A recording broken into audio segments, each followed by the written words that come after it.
Welcome to Current Affairs. My name is Nathan Robinson. I'm the editor-in-chief of Current Affairs magazine. I am joined today by Keira Havens. She is a science writer, and on her Medium series, A Box of Rocks, she exposes bad biological essentialist arguments and the sinister networks of racist pseudoscience that still haunt us and have an unfortunate amount of influence in the mainstream. So Keira Havens, thank you so much for joining us on Current Affairs today. Thanks so much for having me. Great to be here. Really glad that the series caught your eye and is interesting reading. It is. It's really good. I recommend it to our listeners, Box of Rocks, and I want to tell them what it is because I got engrossed when I started reading it. Let's start with the name. Let's start with why rocks. Tell us about the rocks. Well, it's a little bit funny. I started writing the series right as the FTX collapse happened, and Sam Bankman-Fried was in the news a lot, and there was day by day just revelation after revelation coming out about how there was really nothing that could resemble good business practices anywhere in sight of this company. Alameda had put up a spreadsheet that just kind of had a line item that said hidden funds or something along those lines. And it was just, for me anyway, it sort of encapsulated this really aggressive race towards the future without someone, like anybody really looking around and saying, are these the people that should be in charge? And I've always been interested in history. And so paired that ambitious vision of the world with the vision that a gentleman named Linnaeus had way back in the Yes. Why don't you tell us about Linnaeus? Well, you'll know Linnaeus because he is omnipresent in biology. All of the memorization of species and taxa and family and all of that started out as this gentleman going around the world and categorizing everything that he saw. And what's important to know is that Linnaeus at the time believed that you could read divine will into the world. You could see God's intent, God's plan through the creatures and the plants and the living things that had been created. And so for him, you could figure out who was closer to God and who was further away just by like counting the number of teeth or what have you. Yeah, people may have seen, the hierarchy of all living creatures that was sort of devised. And that there's this understanding. This is really important, this idea, and I'm glad you kind of begin with this, which is this idea that the world as it is, follows a kind of natural order that is meant to be. And you can go around and you can look at the way things are. And if you're smart enough and rational enough in your categorization and your observation, you can see how things are meant to be from how they are. Exactly. And probably a crucial corollary to remember is that if there's a way things are supposed to be, it's possible to mess them up, right? It's possible to deviate from this natural order in ways that are unnatural or detrimental or bad. And the reality is that life lives. Life lives in a million different ways, in a million different environments, in a million different conditions. And there's no one right way to live a life. There's no one right way to be human. Everybody's life is their own. But there's a tendency that I think we have and we have had since the days of Linnaeus to imagine there's a order we must adhere to. And that's probably my central thesis right there, is that that's just not true.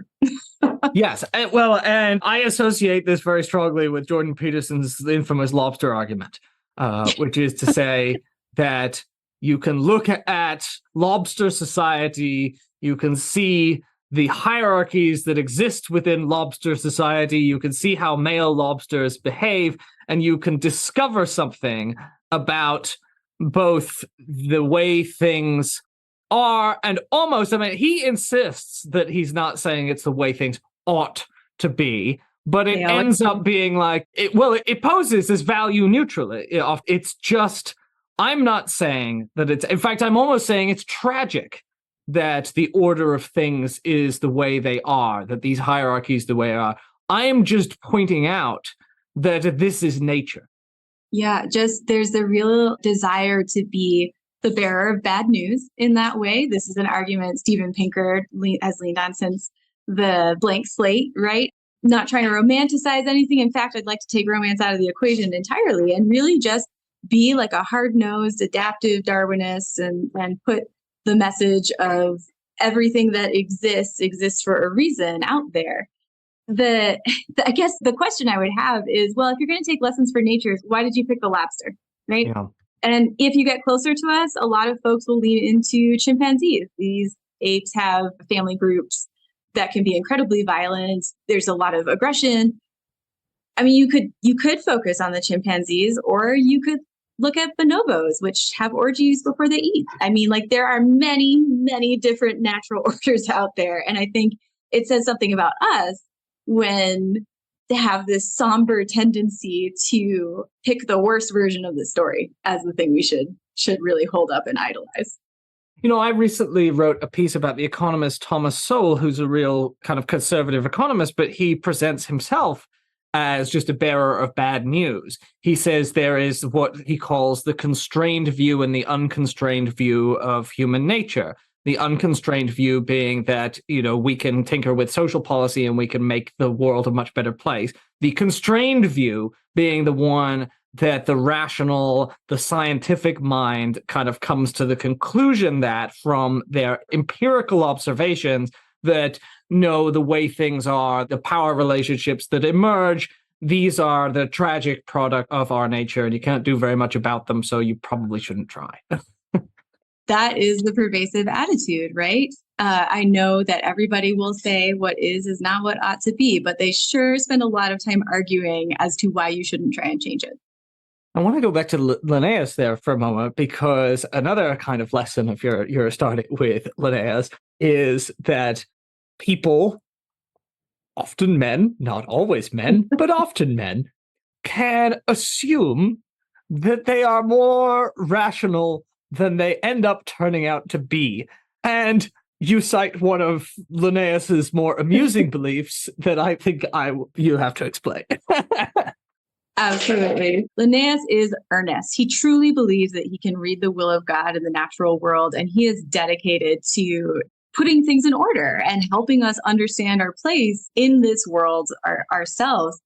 And this is not necessarily a gendered thing, but it's very often something that you see with great man syndrome, right? You're good at one thing, you make one good decision, you come to one solid conclusion, you figure out one law of physics or something, and then all of a sudden you think you know everything about all the rest of them. And for Linnaeus, what this meant was he saw these relationships between living things and realized that this is connected to how living things propagate, right? Sexual propagation in a lot of cases.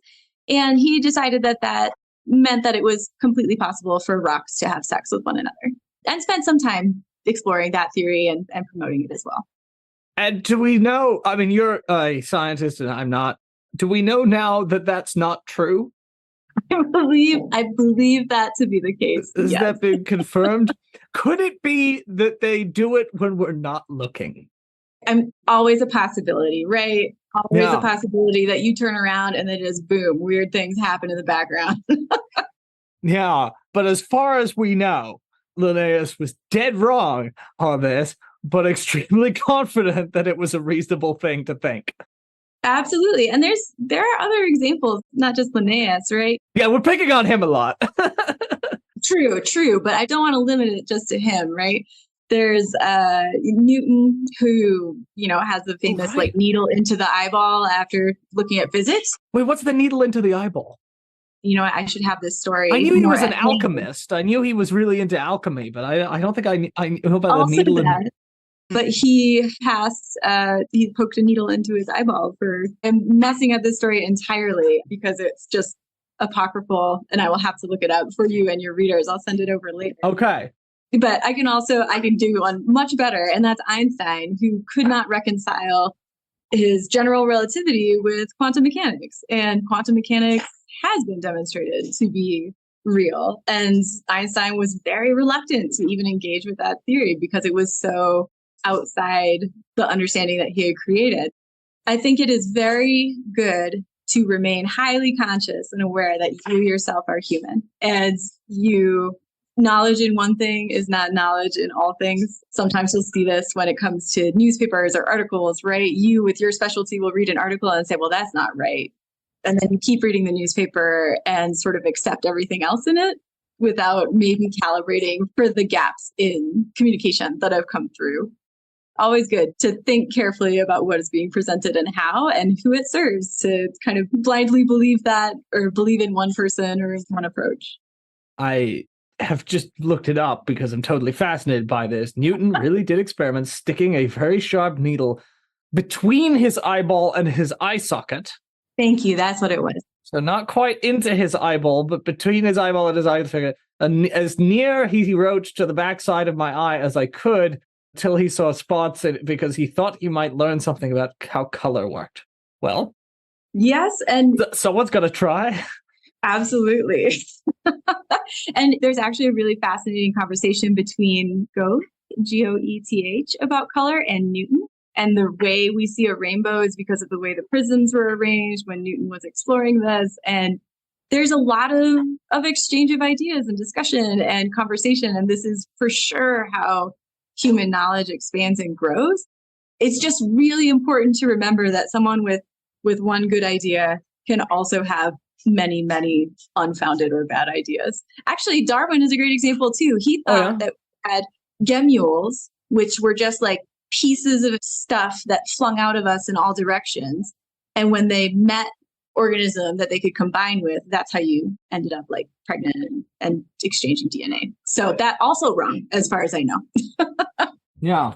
And it's so easy to become excessively confident in your own rationality. You began, I think, with Sam Bankman-Fried, right? This is a guy who was very committed to hyper-rationality, right? Lived his entire life in accordance with, this utilitarian effective altruist philosophy, thought in terms of probabilities, expected values, constantly calculating. He's very good at math, right? So he's constantly calculating the expected value of every decision. We just had Zeke Fox who just did this book, a wonderful book about Sam Bankman-Fried and the crypto story. And ultimately, as Fox explained, it's bananas because his whole rationality was put towards this idea that like he could keep taking these crazy risky bets without it ever resulting in disaster. Yeah, it's funny to hear the conversation about it because it does feel like there's a little bit of prosperity gospel going on there from kind of the American evangelical tradition, right? Where if you have money, power, influence, that is because you are anointed, right? God has blessed you with that and therefore you deserve it. I think there are echoes of that in this idea that only this select group of people can save the world or understand what the world is or even can be considered human in extreme cases, right? Right. Yeah, I mean, that gets us to the core of what you've been doing with your Box of Rocks writing, which is exploring these thinkers. I mean, I guess they are technically thinking thoughts. They are thinker, but well, what would you describe as the kind of unifying ideology or the thread that runs between them, the different people in your Box of Rocks? Yeah. So the Box of Rocks for me is actually very specific to people that believe there's a hierarchy to humans in the world, that there is a universal human hierarchy and that you can rank people from better to worse, rank groups of people from better to worse by their biology, by their DNA. This is where we get the race science components. There has been an enormous amount of effort and sometimes even groups dedicated to funding this type of analysis, which is very often a bit tortured on the statistics front and sometimes just neglecting statistics at all. And the theme here is, or for me, at least as I've been doing this research, has really emerged as they're not exactly doing science. They're more already certain that this is true and looking for ways to confirm it. Very rarely, or I mean, hardly ever, do you see evolutionary psychology is where a lot of these papers come from. And very often the immense role that the environment, your unconstrained nature, I guess, that the environment plays in who we are and who we become is just sort of ignored entirely, assuming that if you have enough numbers and you'll be able to find the right correlation. That's the bigger your data set is, sometimes the harder it is to find any true information in it at all. So I think there's I would use a heavy dose of caution in relying on these papers that are really pursuing the idea and trying to support the concept that there's a universal human hierarchy, because there's not. We're all human. Well, for our listeners who don't know much about evolutionary psychology, who are not familiar with the kinds of papers you're talking about, the kinds of arguments that are made, you mentioned Steven Pinker earlier, and he wrote this book called The Blank Slate. And essentially, the core of the argument that he makes in that book is there are all these people who, on the left in the academy who suggest that he kind of creates a straw man, right? He creates that essentially we are born as blank slates entirely, like, our biology doesn't matter at all, and so we can be molded into anything. And so all hierarchies, all social orders are entirely artificial. And then he kind of takes the typical kind of conservative argument that this leads to Maoism and utopian efforts to remake the human soul. And he goes towards the opposite direction, which is to say, no, these projects are impossible because these blank slate theorists ignore the fact that so much is determined by biology, is determined by our genes. And if we look at these things more closely, we will understand just how much we are pre-programmed to be the people that we are. Is that a sort of accurate summary of the kind of argument we're talking about here?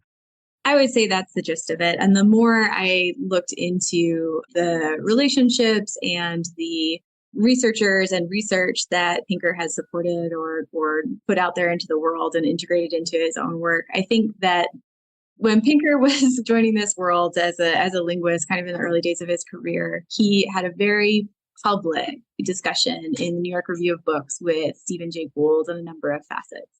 And the thesis was adaptation is all, right? Adaptiveness is the ability of an organism, and this part is key, to adapt to its environment. If you don't adapt, you die. This is the fundamental of like Darwinism and evolution. And where these arguments go is, well, don't you believe in evolution? And the answer is yes, of course, evolution is a force. We know this, but adaptation, purposeful evasion or engagement with a feature is not always the case, even in your own life. Just walking through your years on this earth, there is chance and there is necessity. And I'm totally stealing this from a famous book written by Jacques Monod, the father of molecular biology, in 1971. And just as there is sometimes necessity to adapt yourself, to change the way you engage with your environment, so too is there chance. And there are things that interactions and engagements that can also have a profound impact on organisms and populations. And the piece that keeps disappearing from this discussion is the role that an environment plays. It sounds maybe a little simplistic to say, right? But if you are able to step back and think about a living thing in terms of how it lives, say a tiger as a predator or a shark as a predator, right? If those two organisms switched places, they would be very bad at surviving in their relative niches, right? Very, very bad. And this is an extreme example, but it's very clear that if the environment changes, so too can the creatures that survive and thrive. It doesn't always have to be unfit, does not always mean weak. It just means unable to survive in that environment. And sometimes, if you think about the human world, right, we can create environments that are extremely unhealthy for some kinds of humans. But we also change them. I want to dwell on this because I think it's important, and I think I didn't quite grasp its significance until I did a lot of thinking about it. And which is to say that every time you're making one of these arguments about our path being determined by our genes or our limitations by our gene, you are making an implicit assumption that there is no potential change in the environment that could alter the range of possibilities here, which is, well, it is kind of a conservative assumption in a certain way, right? Especially when we're talking about social stuff. I like to give an example. Charles Murray, the racist pseudoscientist who I have written about, he talks about like racial differences in IQ, and you see these occur over and over and over. And then it turns out that he cites the test scores. And you see, but hang on a minute. we are operating within the shared environment of the society that we live in. We can't do an experiment where we certainly haven't done. And what he says, interestingly, when he's confronted about this, he says, oh, well, we've tried everything. This is what he says. He says, we've poured billions of dollars into the education. We've tried to educate kids of all races. It just doesn't work. And so you think, well, hang on, you've tried everything? You've changed the environment as much as it could possibly be tweaked and altered for the entire human future? Because you're kind of making the assumption that there's never going to be any conceivable future. I mean, if you're really saying that we have now discovered that it's all genetically determined. Yeah, that is a bold statement coming from a gentleman who has been safely ensconced in the same think tank for the last 30 years, getting paid about $400 grand to say this. And I just want to linger a little bit on the IQ concept and this idea that some people are just too dumb to manage their own lives, right? That's really where we go when we start to say that there's nothing that can be changed. We have a group of people somewhere on this bell curve, right? Because the midpoint is halfway, that are foolish, they're too impulsive, they don't understand consequences. And those people need to be governed more strongly. They need more intervention, they need more support, they need more surveillance. This idea that there is a subset of people that cannot handle their own lives is a pervasive one. And you'll see it in arguments about surveillance in Palestine and arguments about the Black community and how they are able to, the idea that we should reduce welfare because it encourages people who don't have the wherewithal to live appropriately to have children, that we should reduce support, social support for those people that are not smart enough or not proper enough or whatever your metric is pervasive and goes all the way back. It's got a lineage much longer than Charles Murray. It goes back to Hans Eysenck even. So, who's that? Hans Eysenck he did the Big Five personality traits. He has a welfare theory where if you offer social support to people who need it, they are going to have children that cannot function in society because they don't have the tools. They don't have the biological foundation to function in society. They can't change, right? You're just supporting the weak in a social Darwinism sense. When you think about this social Darwinism being laundered through all these right-wing think tanks and into policy discussions and spoken about by very dry, very boring old men, right? There's a level of abstraction that occurs when what we're really talking about is saying some humans just don't have what it takes to be human. We should really cut them off. You're listening to the Current Affairs podcast from Current Affairs magazine in New Orleans, Louisiana. Current Affairs is a registered 501c3 nonprofit organization, and we depend entirely on reader subscriptions and donations. You'll notice we have no ads, no mattresses, no recruiters, no sports betting. If you can help us in our mission to build independent progressive media, please visit currentaffairs.org/donate to make a donation, or currentaffairs.org/subscribe to subscribe to our beautiful print magazine. Thank you so much for supporting our work. Now, back to the program. I'm thinking back to what you were saying about tigers and sharks, because it's really fascinating.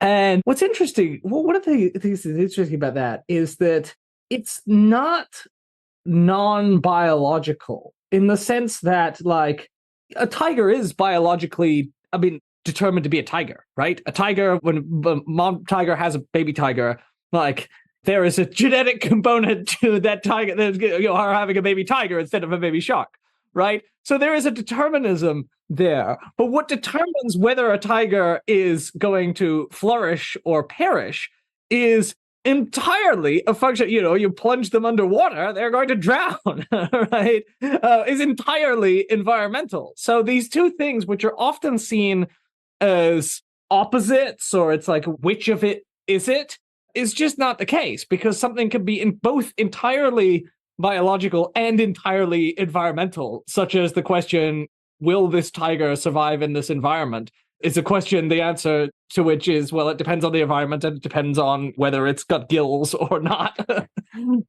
And the interaction between the two is something that we are getting better at understanding how information becomes a physical object of DNA, becomes translated into the proteins that do the work of organizing your cells and functioning, right?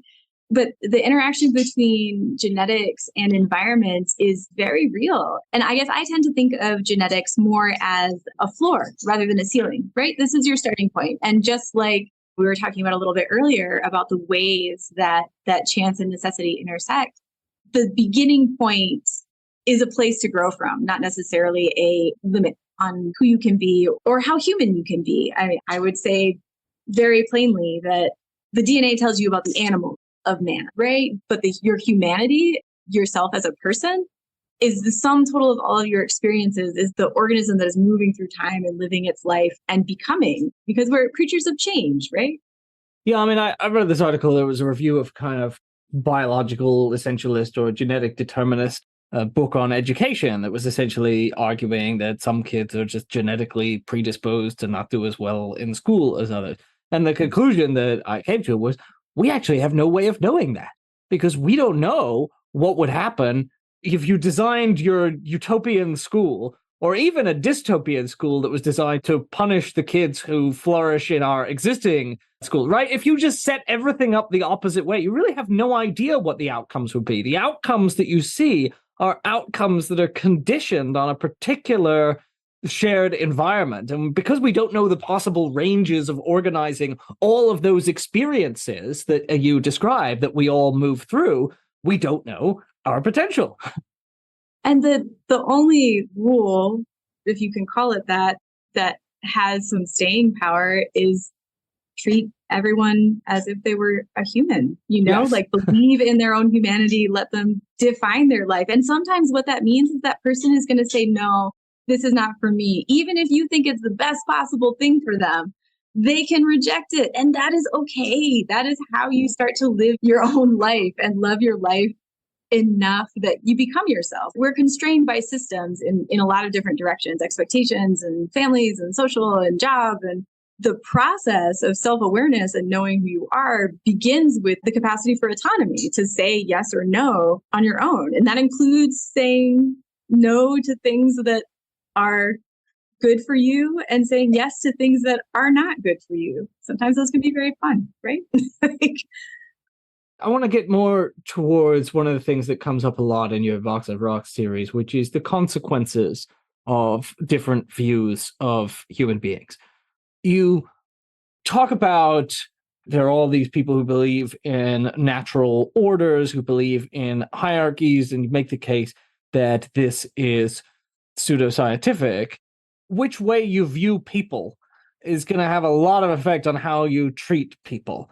And you led me to an extraordinarily horrible thing. I wrote a very negative essay about Steven Pinker once, but I didn't even know all the stuff that you found. He edited the Best American Science Writing volume, and he included this thing that is about why Iraqis can't govern themselves because they are too inbred, right? They're not ready for democracy because they're an inbred population by a white supremacist guy. You're like, Steven Pinker put this in a book. Yeah, well, and what's really interesting actually is that particular anthology contains several other members of a listserv that Pinker was a part of, that Steve Saylor, the gentleman that wrote that essay, put together in the late 90s and the early 2000s. And one of those essays by a member of this group cites another 3 members of that group. There was a discussion group for race science led by Steve Saylor in the early 90s that has had a profound impact on the way this information is presented and pushed out to the public. Charles Murray, for example, was in that group. The gentleman who started Washington Summit Publishing, which is the group that hosted Richard Spencer's Radix and just published other white supremacist work, was in that group. There was a confluence, an affirmative action activist who's been working on that for like 30 years was in that group, or to repeal affirmative action, of course. Yeah. It sustained discussion that features many, many people who now make up the right-wing kind of white supremacist blogosphere, the editor of VDare, Ron Unz, who's a Holocaust denier. Yeah, there's a lot of folks in that group. And what you point out in your work is that this group of people, while it may be as a raw number, quite a small number of people, a few hundred or more, not that many people, but they are, and this is not a conspiracy, you can read the stuff they write, dedicated to, and this is quite important, making these racist arguments about the limitations that certain people have and natural human hierarchies and all that, but mainstreaming them and giving them the look, making pseudoscience, things that look like science, things that are taken as science, and edging them closer and closer to the mainstream from the kind of fringe right-wing blogosphere. Yeah, and I got to say that fringe right-wing blogosphere is prolific. They churn out words on this all the time. But what's wild is to see these arguments being repeated in the New York Times, for example. There's a very recent example of Richard Hanania, who used to write as Richard Haas. He actually ran what he called the Human Biodiversity Books site back in the day, where he talked about sterilizing anyone with an IQ of 90, for example. And that story was broken by Christopher Matthias and did an incredible job reporting on it. But when it was discovered, Hanania was writing for the Washington Post and the New York Times and coding these clearly racist and discriminatory ideas and just, dipping them in sugar and sending them out through mainstream outlets. And that is definitely a pattern that has appeared over and over again. It's worryingly close to the mainstream, and that Richard Hanania guy, there was an expose of all his various really, truly horrible misogynistic and white supremacist opinions, and he kind of said, oh, well, I don't believe that anymore. Then he said, when he said the things he did believe, they were just like the respectable sounding versions of the exact same things. But he kind of made a mistake by publishing all the explicitly horrible stuff. And it seems like if you don't, one of the things you talk about in Box of Rocks is the way that someone who's a little more clever, like Steven Pinker, can present the same ideas, but packaged in a way that, like, with the plausible deniability of being a racist. So, and there's not really much of an argument anymore. But Steven Pinker, on the other hand, oh, no, I'm a classical liberal. I am just an empiric. I am just a scientist. I go where the data leads me. That is certainly a line people say a lot. And I think it's really, really important to see that trap. And you know what? Let's just take it at face value. Sure, he truly believes that he is following the data to where it takes him. He truly believes that this is a liberal position, that he has every right to hold it and to defend it, and to defend other people who absolutely take it a bit further. Twice he, for example, wrote a letter of support for a Danish scientist that just came right out and said it's time to bring eugenics back. There are there are bridges between the extreme ideas and between the mainstream, and Steven Pinker is certainly one of them.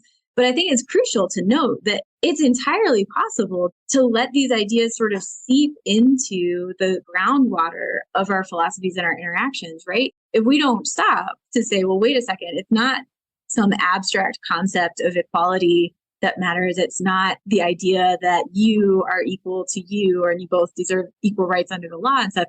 Actually believing that I myself am as human as the person next to me, and that the person over there is as human and alive as I am, with the same agency, the same sort of intrinsic value in existence.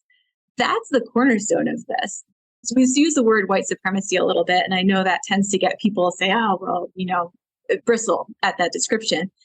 But if we're talking about a hierarchy, the only questions to ask are, if there's a universal hierarchy, who ends up at the top and who ends up at the bottom, right? Yeah. Once you remove the concept of hierarchy, once you flatten the idea of humans being more or less human, it becomes a lot harder to implement coercive systems. It becomes a lot less satisfying to be extractive. It becomes a lot less interesting to make people vanish under a blanket of, oh, those people over there. all of a sudden everybody is an individual with hopes and dreams and agency. And what happens when, like you said before, when we actually try that this time, right? Well, not to end our conversation in a dark place, but I feel like we have to end our conversation in a dark place because you've been writing recently about genocide, and you're early in the Box of Rocks sequence. One could almost see these things as a little bit of an intellectual abstraction. Yes, we have all these racist pseudoscientists, yes, but really driving home what the consequences of the acceptance of these kinds of frameworks are, which is to say, becoming convinced that it is rational, that it is grounded in science to view other people as less than human. And the consequences of that over and over, of that dehumanization, of that feeling like your dehumanization is justified, have been mass murder, right? That's where it ends. It ends with, well, okay, if they're less human, if they're just the equivalent of ants, we can exterminate them as we would ants if they're a pest. If they annoy us, if the people of Gaza, for example, are an inconvenience, we can just flatten it, and that will solve the problem.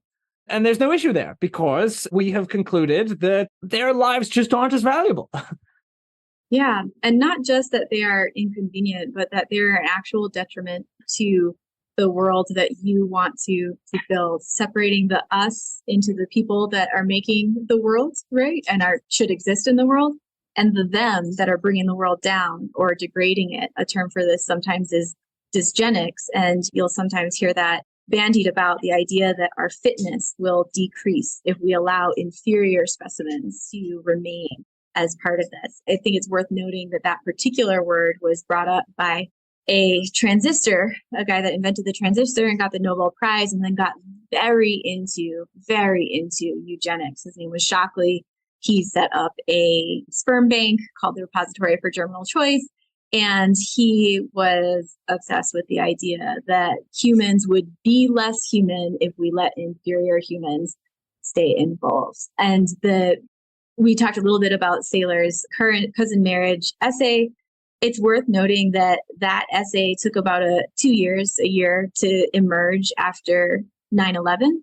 And when Israel invaded Gaza, it took about a week for the first academic paper around IQ and Palestinians and how they were subpar and unable to govern themselves to show up on social media. So it's the same stories, it's the same tropes, it's the same supporting characters used to prop up this idea that some people matter and some people don't. Yeah. Well, this is why I wanted to have this conversation with you, because I do think that what you expose is extremely valuable to expose, because it can look like a small group of cranks publishing in obscure journals, but ultimately the project that it is a part of produces horror and has done so over and over throughout human history. There's no reason to think that it couldn't do so again, and of course is around the world as we speak. So I do recommend that our listeners follow Keira Havens. Follow your work at Keira_Havens on Medium and on Twitter. Keira Havens, thank you so much for joining us on Current Affairs today. So good talking with you. Thank you so much for having me on.